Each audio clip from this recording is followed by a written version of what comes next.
Thousands of people are feared dead in Libya after a powerful Mediterranean cyclone brought devastating flooding to the eastern port city of Derna.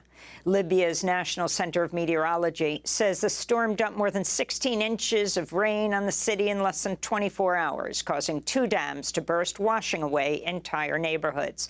On Monday, a spokesperson for the Libyan National Army put the death toll in the thousands. The latest update regarding the death toll, as the Prime Minister of Libya announced, exceeds 2,000 in Derna city alone. May they rest in peace. There are also in Derna thousands of missing people, some 5,000 to 6,000 missing people, and this number could largely increase. Libya's Red Crescent said the number of missing people has reached 10,000, with at least 20,000 displaced from their homes. Much of Libya's infrastructure has crumbled since 2011, when the Obama administration and NATO backed an uprising against the longtime leader Muammar Gaddafi, setting off years of war.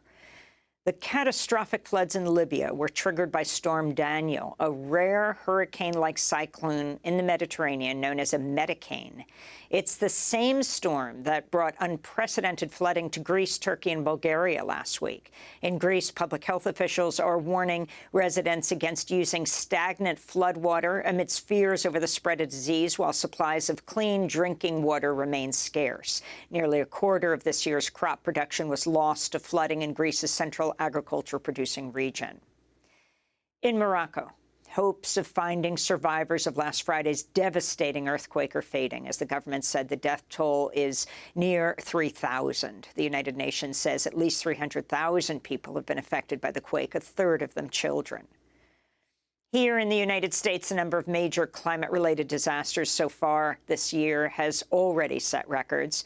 NOAA, the National Oceanic and Atmospheric Administration, said Monday 23 separate weather and climate disasters have caused at least $1 billion in damages from January to August, surpassing the previous record set in all of 2020.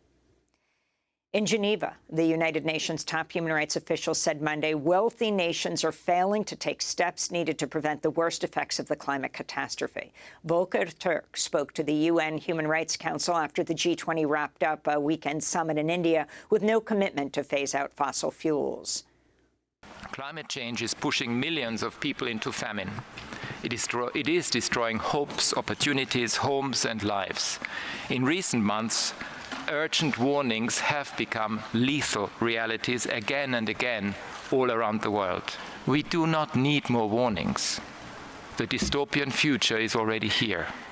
We need urgent action now.